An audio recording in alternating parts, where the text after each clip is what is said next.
राज्य मंत्री स्वतंत्र प्रभार, आयुष, खाद्य सुरक्षा एवं औषध प्रशासन professor A K Tripathi ji, director institute of sciences professor A K Chaudhary ji, officiating director IMS professor K N Dwivedi ji, dean faculty of Ayurveda professor Y K Tripathi ji, convener of this program और doctor MS Basu ji, Basu hospital और वैद्य सुशील दुबे जी, आयोजन सचिव, मेरे सामने बैठे समस्त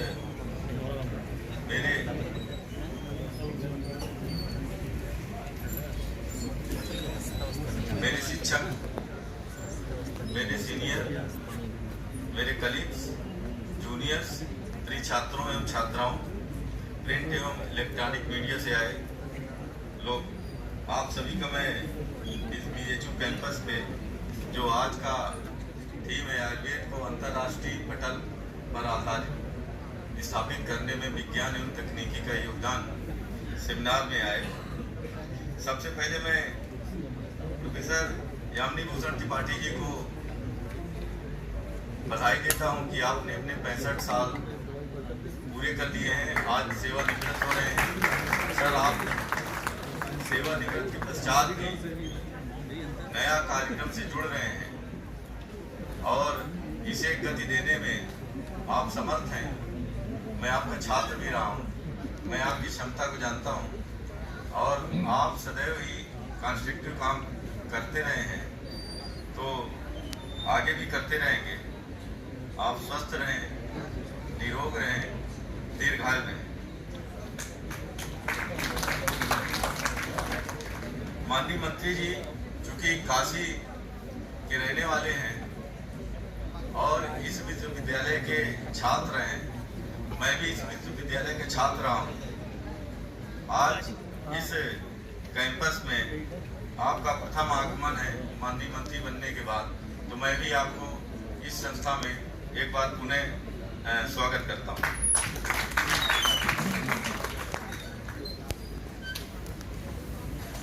जो आज का थीम है अंतर्राष्ट्रीय पटल पर स्थापित करने में विज्ञान और तकनीकी का योगदान, वैद्य सुशील दुबे जी ने इसके पहले भी एक कार्यक्रम कराया यहाँ पर, उसमें भी प्रोफेसर त्रिपाठी जी थे। मैं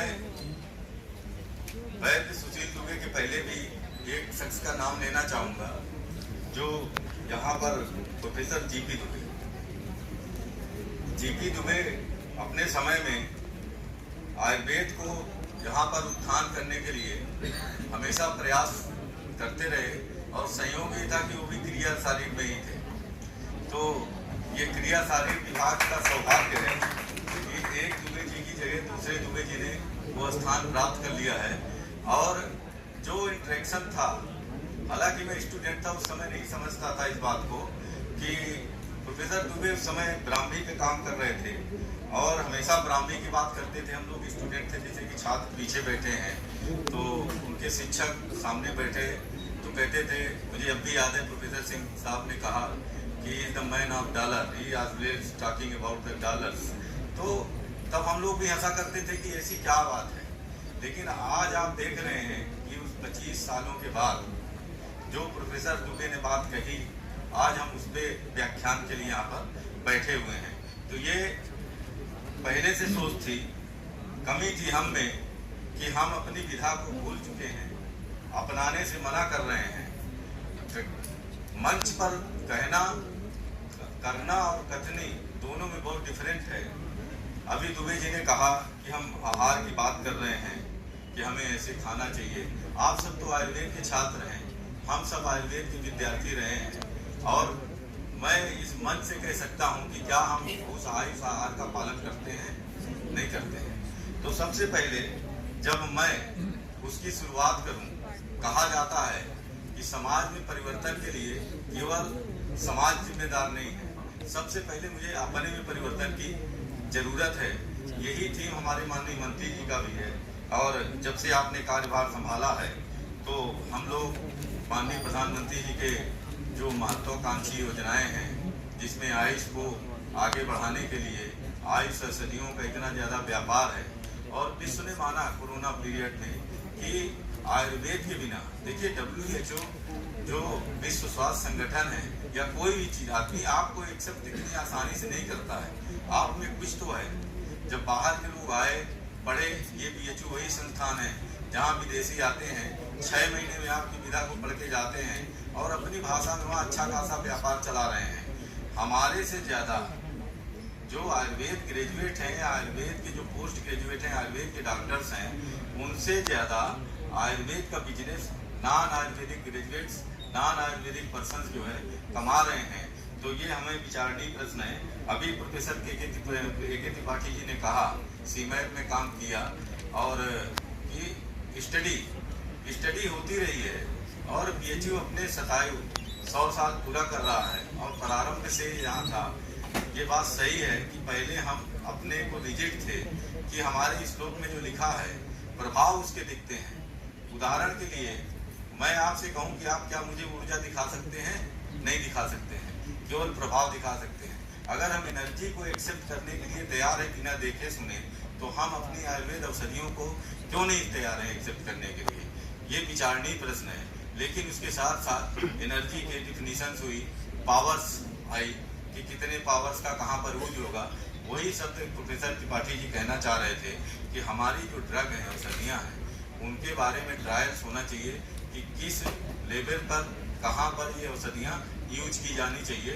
इन्हीं के लिए उत्तर प्रदेश सरकार प्रयासरत है। माननीय मंत्री जी के निर्देशन में हम लोग कार्य करने का प्रयास कर रहे हैं। प्रोफेसर त्रिपाठी जी और वैद्य सुशील दुबे जी, आपने चीफ सेक्रेटरी साहब को बुलाया, वार्ता कराया, मीटिंग हुई कि ज्वाइंट जो है कार्यक्रम होना चाहिए। मैं यहाँ पर कहना चाहूँगा कि PHU में वो सारी फैसिलिटीज मौजूद हैं जिसमें हमें काम करने की आवश्यकता है और हम कर सकते हैं। लेकिन हम अपनी उदासीनता के कारण, उस कार्य को क्रिटिसाइज के कारण, देखिए जो आदमी आगे बढ़ा है उस पर पहले दुनिया हंसी है। मैं सुशील दुबे को धन्यवाद देता हूँ कि ये कुछ भी हो लेकिन लगनशील है, मेहनती है, और इसलिए मैं इनको जो है इस कार्य को आगे मुझे उम्मीद है कि ये बढ़ाएंगे और लेके जाएंगे। हमारे छात्र यहाँ बैठे हुए हैं जो PG स्कॉलर आए हैं, उनके लिए जो उत्तर प्रदेश सरकार है, हमारे यहाँ उत्तर प्रदेश में अभी 11 सब्जेक्ट में MD चल रही है और माननीय मंत्री जी के आशीर्वाद से बहुत जल्द हम 3 सब्जेक्ट में और संपूर्णानंद में जो है MD खोलने जा रहे हैं। आगर तंत्र है, स्वस्थ व्रत है और सालाक तंत्र है। डॉक्टर वासु बैठे हुए हैं, आप कहते हैं कि सालाक तंत्र आय के बारे में आप ध्यान नहीं दे रहे हैं। हम बता दिए इनको कि 2023 तक जो है हम लोग यहाँ पर 3 सब्जेक्ट में PG ला देंगे। ये उत्तर प्रदेश के लिए गौरव की बात है कि आयुष विश्वविद्यालय की स्थापना हो चुकी है गोरखपुर में, और जहाँ इंस्टीट्यूट ऑफ आयुर्वेदा का जैसे कि दिल्ली में है, उस स्तर का जो संस्थान खुलने जा रहा है, जहाँ पर रिसर्च स्टडी भी होगी, कोलैबोरेशन स्टडी होगी, तो उससे निश्चित रूप से आयुर्वेद आगे बढ़ेगा।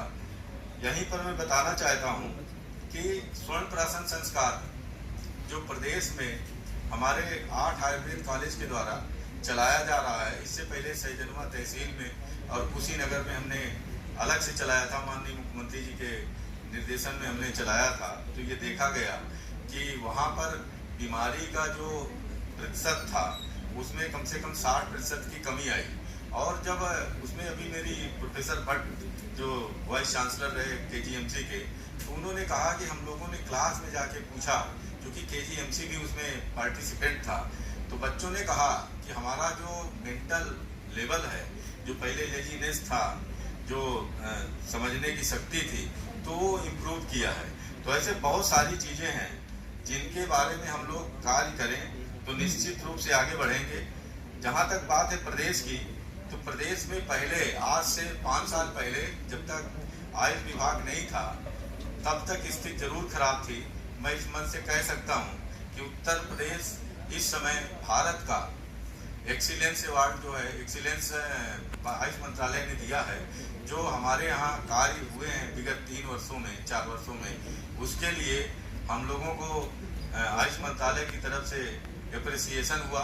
आयुष आपके द्वारा जो योजना चल रही है वो भारत सरकार ने एक्सेप्ट किया। अभी आपने देखा हेल्थ एंड वेलनेस सेंटर की जो हमने थीम स्लाइड प्रेजेंट किया था, उसमें आशा एनएम को लिया गया था, जिसको मैंने सेक्रेटरी साहब से रिक्वेस्ट करके और वर्चुअल कॉन्फ्रेंस किया, तो हमने उसमें शामिल किया कि क्रिया शारीरिक के लोगों को, स्वस्थ व्रत के लोगों को और काय चिकित्सा के लोगों को, प्लस इंटर्न के लोगों को और बच्चों को, सेकेंड ईयर के, थर्ड ईयर के बच्चों को।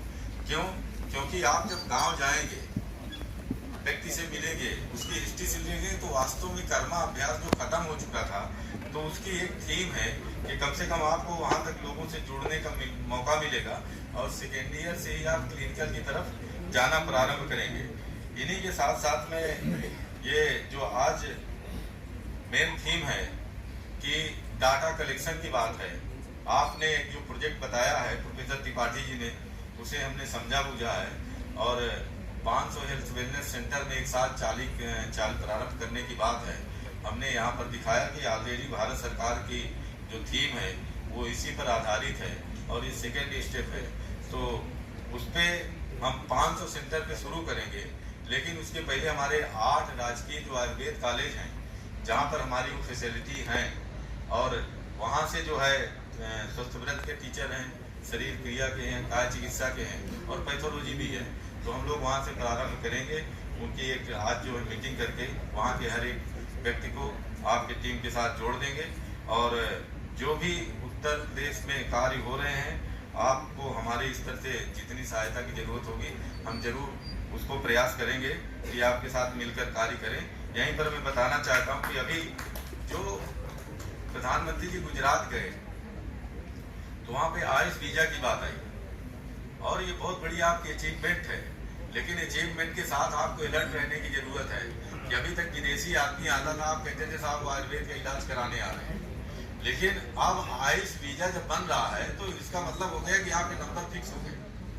आप वास्तव में आप केवल फेंकते हैं, कुछ करते हैं, कहने का मतलब ये है कि आपको उस पर कार्य करने की जरूरत पड़ेगी। इसलिए मेरा विनम्र निवेदन है, बीएचयू इतनी बड़ी संस्था है, केवल मालवीय जी की परंपरा में, मालवीय जी की संस्था में आके मालवीय बीएचयू को बताने की जरूरत नहीं है, लेकिन उसमें से हम केवल पर्सनल अपने इम्पैक्ट फैक्टर को न देखते हुए, विश्व को देखते हुए, देश के फैक्टर को आगे बढ़ाते हुए अगर काम करेंगे तो निश्चित रूप से देश की जो परिकल्पना है, प्रधानमंत्री की जो परिकल्पना है, माननीय मुख्यमंत्री जी की जो परिकल्पना है, हमारे आयुष मंत्री जी की जो सोच है कि लोगों को, आम लोगों तक आयुष फिर एक बार स्थापित हो, घर घर तक पहुंचे, आम जन तक पहुंचे और हम स्वस्थ रहें, आगे बढ़ें। धन्यवाद। धन्यवाद सर।